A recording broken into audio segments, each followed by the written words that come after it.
avec vous, partout où vous êtes, partout où vous vous trouvez sur cette planète, partout où vous êtes sur cette terre.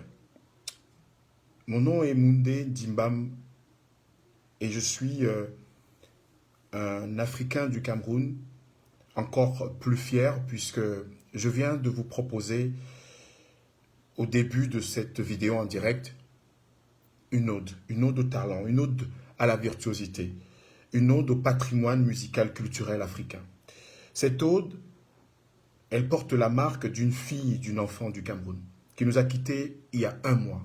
Un mois, Flavienne Coco Ateba est partie. Elle est partie rejoindre son frère et ami Claude Ndam. Elle est partie rejoindre son cher Vincent Doubet qui l'a précédé de quelques jours. Elle est partie rejoindre Temps et Temps.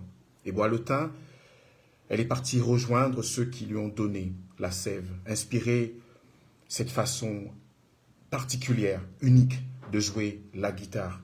Cette façon particulière de composer qui a fait de Coco Ateba l'une de nos virtuoses, l'une des virtuoses préférées de son continent, le Cameroun et surtout l'Afrique.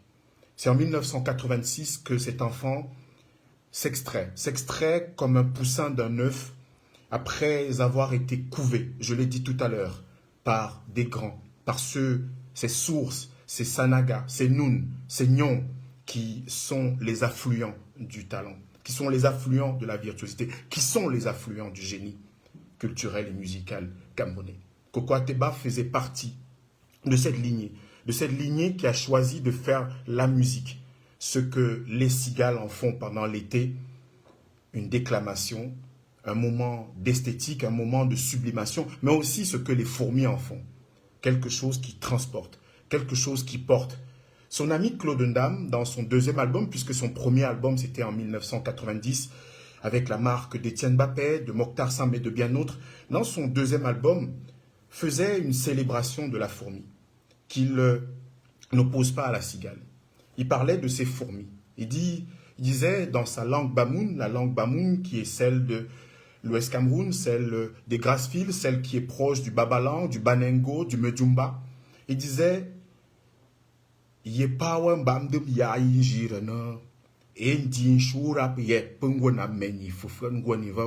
parlait donc de ces fourmis dont la force du rat surplombe le talent, mais qui ont cette capacité de se mettre ensemble pour porter.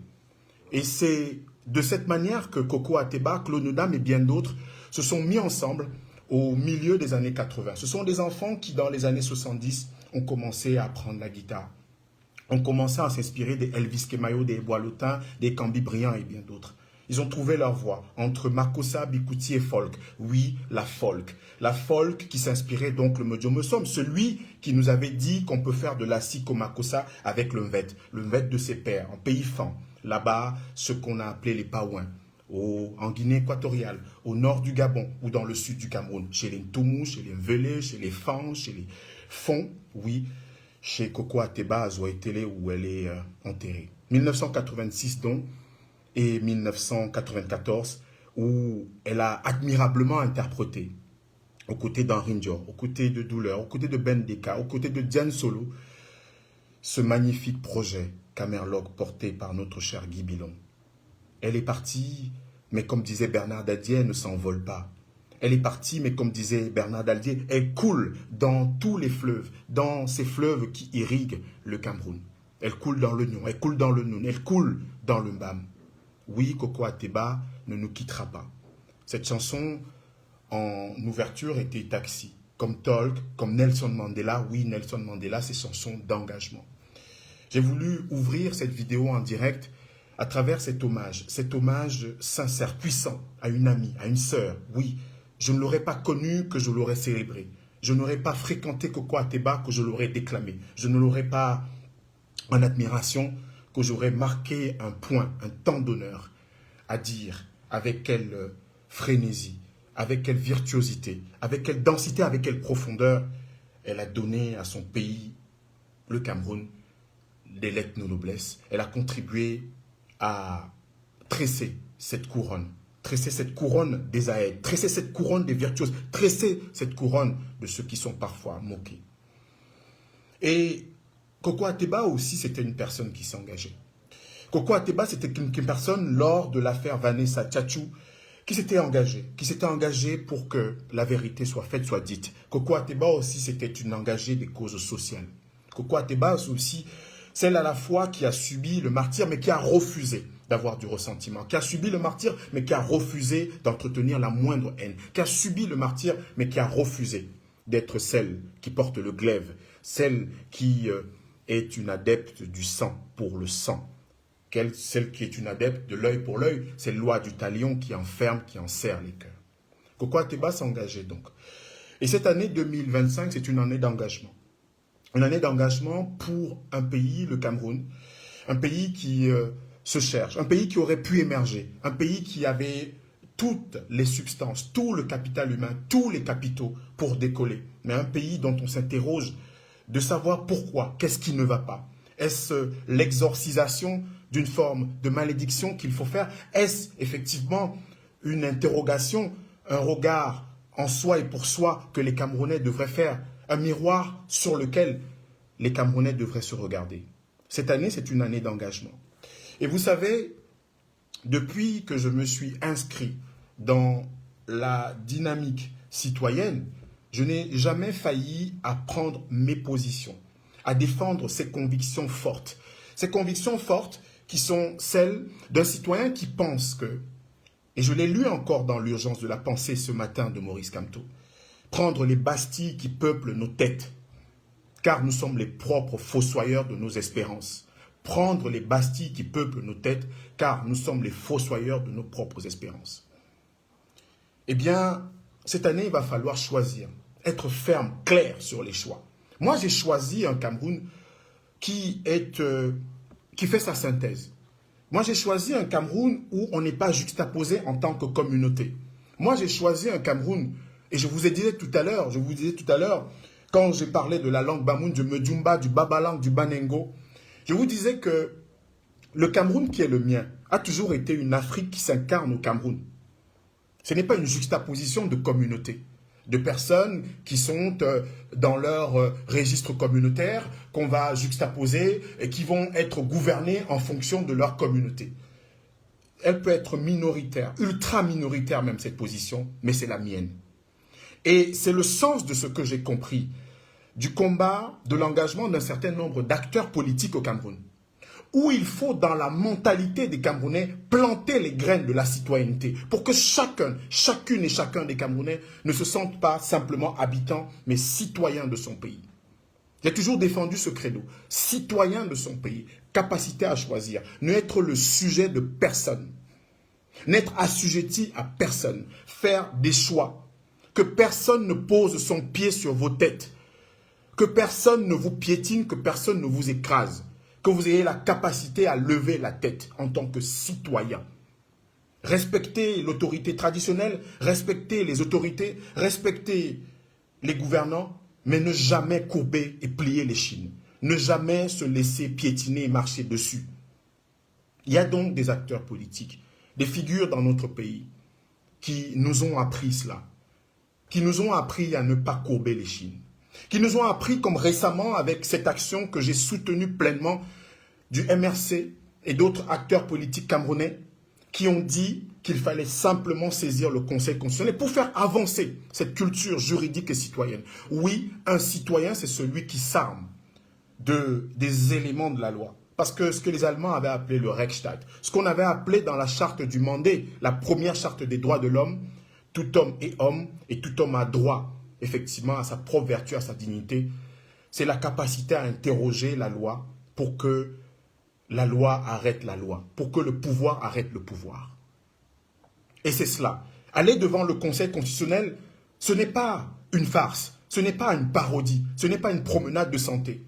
C'est précisément de faire évoluer, avancer la loi. Parce que vous savez, dans l'article 3 de notre Constitution, on dit que les partis politiques concourent à l'expression du suffrage. Oui, les partis politiques concourent à l'expression du suffrage, mais aussi les partis politiques font partie de cette constellation d'organes, d'outils qui permettent effectivement à chaque citoyen de l'être, de ne pas simplement être un habitant de son pays. Concourir à l'expression du suffrage, c'est encadrer la population. Concourir à l'expression du suffrage, c'est utiliser des moyens à la fois conventionnels, ceux qui sont balisés par la loi, mais aussi des moyens non conventionnels, c'est-à-dire les pétitions, c'est-à-dire de pouvoir s'exprimer, c'est-à-dire de saisir aussi la justice pour qu'elle dise le droit, qu'elle interroge le droit. Et vous avez vu les résultats de ce que ça produit. Première séquence, c'est que sur la question des 120 000 électeurs qui avaient été sortis injustement des fichiers de l'ECAM, il a fallu une action concertée, une action juridique, une action maîtrisée pour que ces 120 000 Camerounais reviennent dans le giron des listes de l'ECAM. Ce sont des victoires citoyennes. La citoyenneté, on ne s'endort pas quand on est citoyen. La citoyenneté n'est pas une sinécure. La citoyenneté, c'est une action, c'est une dynamique. La citoyenneté demande que dans les interstices de la loi, dans les sommeils de la loi, qu'il y ait des personnes pour pouvoir réveiller, faire ce aïop de la loi pour que les Camerounais en soient édifiés. Et en cela, je salue le travail de Maurice Kamto. Je salue le travail de cet homme qui a fait le choix, dans sa posture, la légitimité qui lui a été conférée par le résultat qu'il a obtenu à l'élection présidentielle de 2018, de prendre ses responsabilités. De prendre ses responsabilités, et déjà dans l'urgence de la pensée en 1993, Maurice Kamto l'avait écrit. Prendre les Bastilles qui peuplent nos têtes, car nous sommes les fossoyeurs de nos propres espérances. Ne soyons plus les fossoyeurs de nos espérances.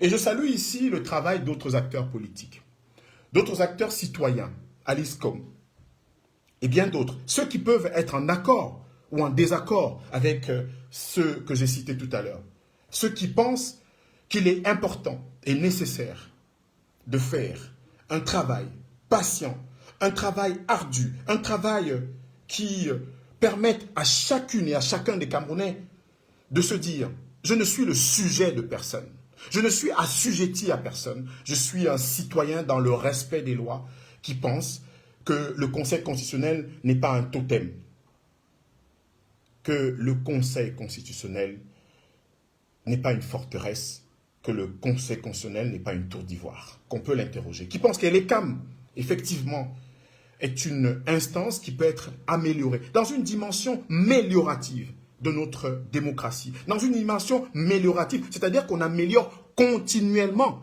mouillet, seda, doni, comme on le dit dans nos langues. Doucement, comme on dit en Bamoun, comme les termites fabriquent, construisent leur termitière. C'est cela. Et au cours de cette année, les choix doivent être faits.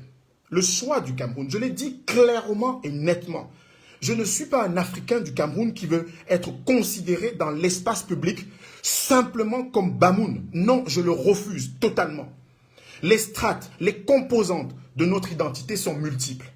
Vous êtes Bamoun, vous êtes Camerounais, vous êtes supporter du canon de Yaoundé, vous êtes un militant ou une figure panafricaniste. C'est cela les strates de notre identité. Une identité n'est pas fixée, elle n'est pas figée.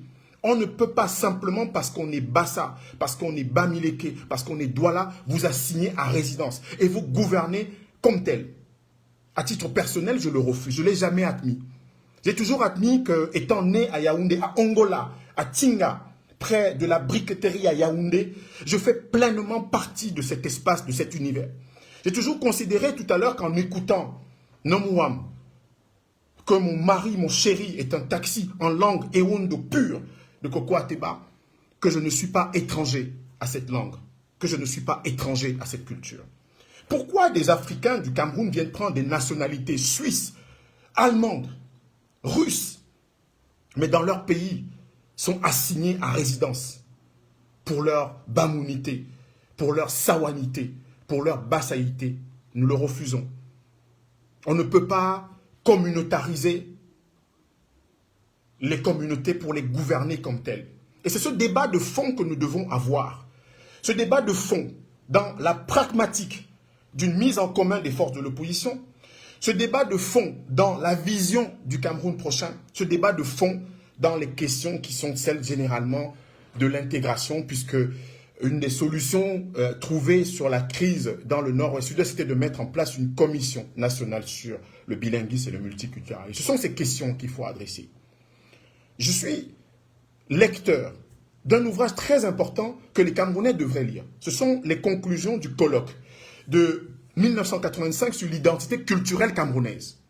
Comment fondre, comment à partir de ce bouquet fleuri, vous savez un bouquet de fleurs, c'est plusieurs fleurs, c'est plusieurs composantes, mais ça fait un bouquet qu'on tient par la tige.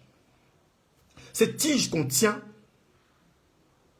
effectivement, il faut qu'on puisse nous dire à quel moment on a bifurqué, à quel moment on a glissé, parce que quand on est tombé, il faut voir à quel moment on a glissé.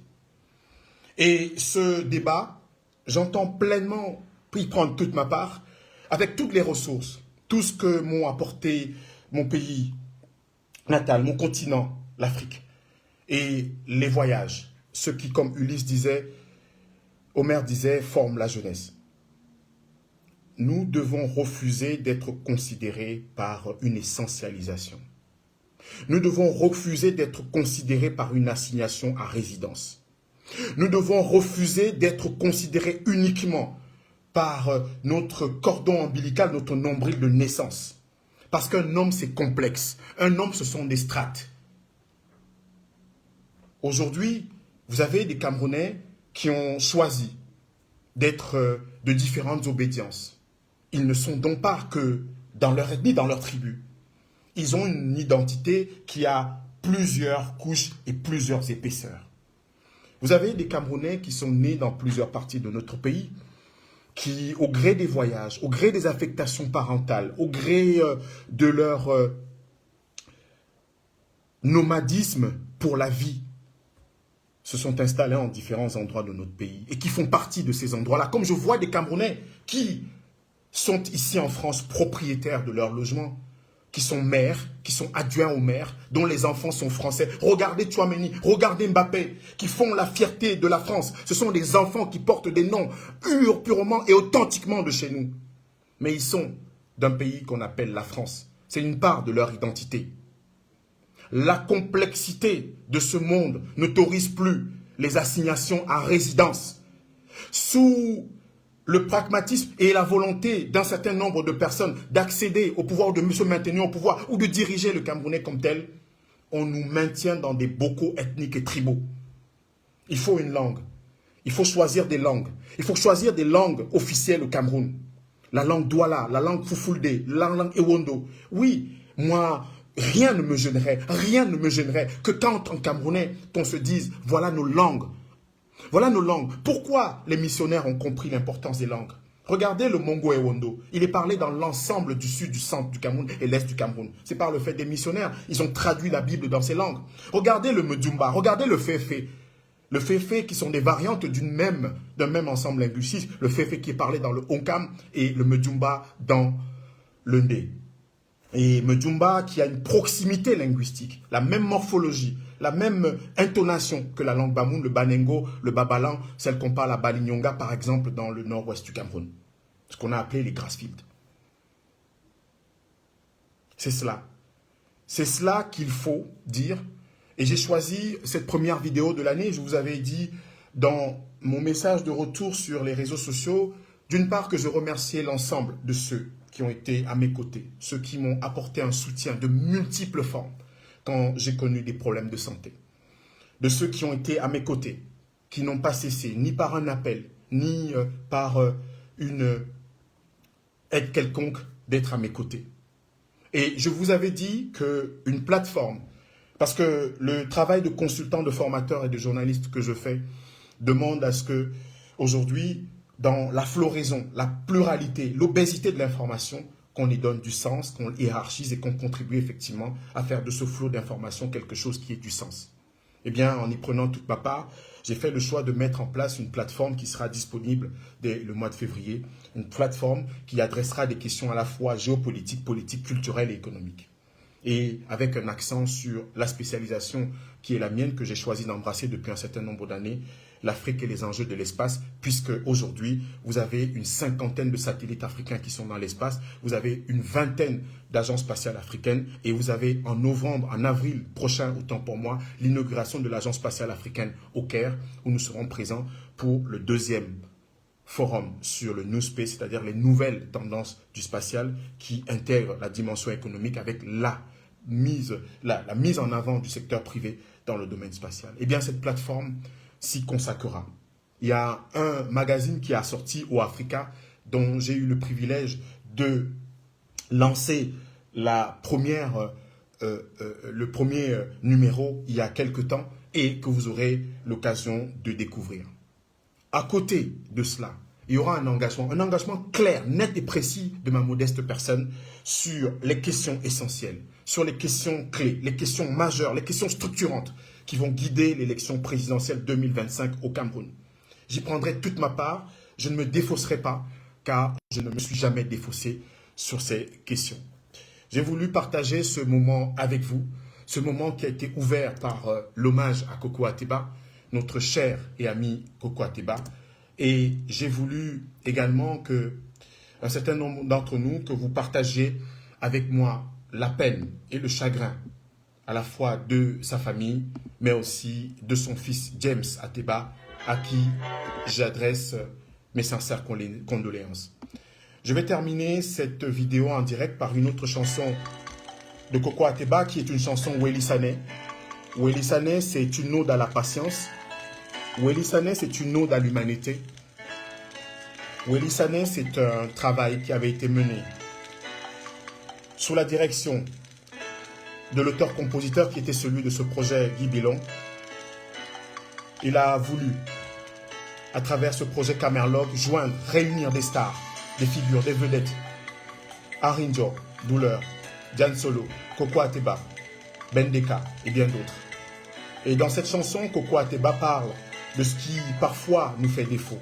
Weli Sané en langue douala, c'est-à-dire la patience, une vertu, la principale des vertus, avec une langue puissante, avec un souffle, avec cette façon si personnelle, Koko Ateba, de chanter, de déclamer, de réciter. Oui, elle chantait dans les différentes langues de notre pays. Ici, elle chante en douala, comme tout à l'heure, elle a chanté en Ewondo, en Fon, en Boulou. De l'anglais, du français, elle était cette personne dont je soulignais tout à l'heure la complexité. Les différentes strates qui constituent ce que nous sommes en tant que personnalité, en tant qu'humain, en tant qu'Africain, en tant que Camerounais. Koko Ateba s'en est allé. J'ai ouvert cette vidéo en lui rendant hommage et je termine cette vidéo également en saluant le talent, en saluant sa virtuosité, en saluant l'immense personne qu'elle était, la boule de cœur, le cœur sur la main qu'était Koko Ateba, mais aussi la collaboratrice, mais celle qui pouvait participer en tant qu'interprète, comme ici dans Weli Sané dans le projet Camerlog, en tant qu'auteur-compositeur, puisque j'ai cité Talk, j'ai cité Nelson Mandela, j'ai cité Yemayel Ayop. Et puis, je n'oublierai pas cette reprise de Foufou, une chanson française qui a été sortie des cantines avec Monsieur Castellin. Et voilà, je vais terminer par vous dire bon dimanche et que vous restiez ces citoyens du Cameroun et non pas ses habitants. Que vous ne vous laissiez jamais piétiner par personne. Que vous leviez la tête. Que vous n'acceptiez jamais de courber les chines. Que vous n'acceptiez jamais qu'on vous guide sur des sentiers qui ne sont pas ceux d'un homme réfléchi. Le travail qui a été mené par un certain nombre d'acteurs politiques récemment auprès des LECAM du Conseil constitutionnel est un travail que j'approuve totalement. La culture juridique et citoyenne doivent être des piliers de notre démocratie, de la construction de cette démocratie. Et c'est en cela que les moyens conventionnels et non conventionnels se conjuguent pour faire que demain, que le Cameroun ne soit pas simplement un pays où on est jouisseur impénitent, un pays où l'enrichissement illicite est la règle, mais un pays où effectivement on peut réfléchir, on peut faire travailler son esprit pour faire grandir une communauté, pour amener, comme disent chez les Bamoun, Mbouambine, ceux qui peuvent parler du même point. Voilà, passez un bon dimanche et restez forts, restez debout, soyez des citoyens et non des habitants de nos différents pays en Afrique. Nous sommes Ben Abignon, que la paix soit avec vous.